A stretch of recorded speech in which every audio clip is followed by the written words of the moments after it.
Hi everybody. Um, I have, along with many other people, have always talked about donating my organs and stuff like that because I am of the opinion that, like, when I die, I'm not gonna need my body anymore. And to me, it's always been kind of obvious. I've been in this sort of hospital world, had a big part of that ever since I was a little kid. And ever since I started growing up and like even when I was at least in my late teens, I kind of vaguely remember it coming up in some conversations, but I've had a handful of more serious conversations about it ever since I became an adult, with friends, family, people. And I've always, my stance just that I don't need it and I want to do it, but I've never done it. I never actually registered to donate anything or to have one of those cards or notes in my wallet that's recommended or something. I've never done that. But now, today, when I was at physical therapy in the waiting room, they actually had uh, these little card pamphlet almost that you could then fold out to a little thing and read on there and then just take off the thin little cardboardy plasticky card. And I took one of them, I pocketed it instantly, and I read it when I came home. And it was, of course, just it had a nice little story on the back where someone's mother had donated their organs and blah blah. It was so nice and blah.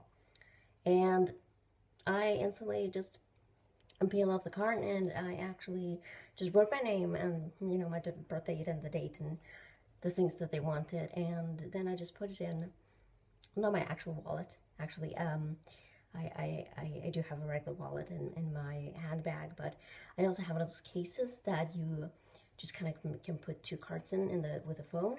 And I do always have my handbag and my wallet when I'm out and about, but to be certain, my phone is obviously closer, and there's also where I keep my bus card.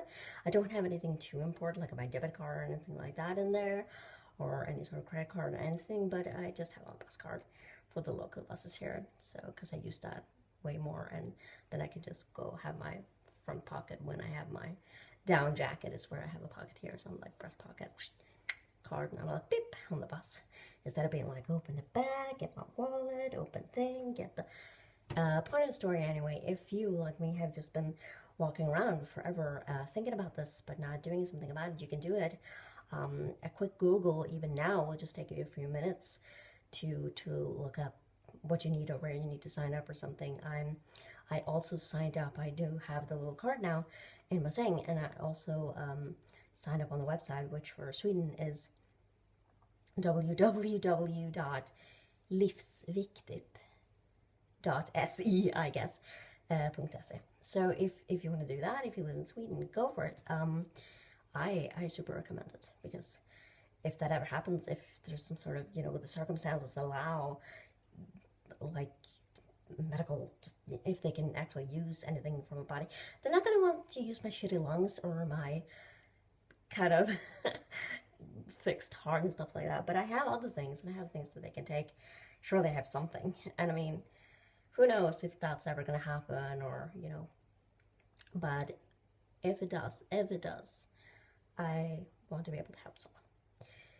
So it's very important. And also, if you can give blood and you're not afraid of needles, anything, go give blood. I want to, but I'm not allowed to. At least last I checked, but that was many years ago. I'm allowed to because of my age and stuff, and I don't have an illness with my heart, and I don't take any medication. That's not exactly what stops me, but I'm just this very, very tiny, petite person when it comes to both weight and, although I've gained weight and a few centimeters since last I looked it up, so maybe I can be allowed eventually. But if you're like a certain size or have any certain problems, you're not allowed to give blood, because they take quite a lot of it in one go. But I'd like to do that. In fact, I kind of like when they do run blood tests and stuff like that. It's just like, Interesting. I don't know. I'm kind of weird when it comes to the hospital world because I just have a lot of good memories, to be honest, even though I had like all my 9 surgeries. But that's what I discovered today when I went to PT, physical therapy, and the physiotherapist was really nice. And I got to do one of those tests where you get to walk for 6 minutes down a hallway. They measured a certain distance in one long hallway. And I got to walk there back and forth for 6 minutes. So they were going to see how long and how much, you know, I could walk for 6 minutes. And so I walked and I walked and I walked and I walked. And then I got to wear a thing, you know, that measures the saturation, like oxygen levels and blah, blah, and heart rate on your finger. It goes up. And, well, it didn't make a sound, but it showed it on display. So it was a little thing that I got to hold, and I just was walking around there.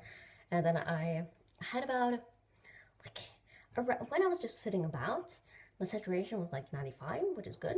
That's like normal. Like 90, 100 is super good. Yeah, but when I've been walking for those 6 minutes, I was down to like 77.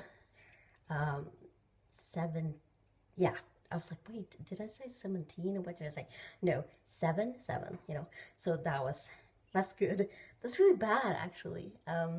And my heart rate was up to like 110-ish, kind of. So I kind of understand why I get borderline lightheaded lately when I've been out walking. It's fine, except how it's probably slightly bad, but it's not like I have any actual problems than like in any severe problems that I feel that I have, because then I would obviously go and seek medical help.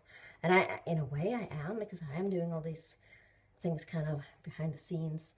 It's not like I just don't need to do anything like intense, but I'm working on making stuff better, and we're still doing things behind the scenes. But yeah. So that was my experience today, and I'm gonna go back there and do twice a week, do land physiotherapy, so physical therapy. So I'm gonna be going there twice a week, and she gave me some 1 kilo weight to do certain movements at home, and I have one that I can strap around my ankle to lift my legs and do a certain thing, and certain movements that I'm supposed to do just by myself, like kind of squat almost. And so I have homework, and we're going to be doing that for at least about 6 months, and then they're going to get me back to do another one of those tests. I got to do like the walking thing, and do kind of like an ankle raising thing on a leaning thing, and in time for a beat, and they were going to check how many of those I could do. It was a bit strange, like a medical experiment, but not. It felt like I was a test subject though. But that was interesting. So it's going to be really, really fun to have something to compare in 6 months. And then they just sort of, you know, let you go to keep doing whatever you want to do in like a regular gym or anywhere, you know, if you feel that you want to or can afford to, and blah, blah. So, but I'm gonna, you know, go to the actual place, and the actual kind of unit ward there is actually located at the actual hospital, and work with them and kind of do my thing. So that's kind of good, but that was my update for today, and I've been talking for a while, so I'm gonna go now and make a cup of tea, because I only had 1 cup of tea today so far, and I need more. It really changes when I put the green in here. But yeah, so kettle on, and goodbye. I wanted to go, but it's gonna take a while, isn't it? And I've talked for 9 minutes, but there we go. Tea. Bye.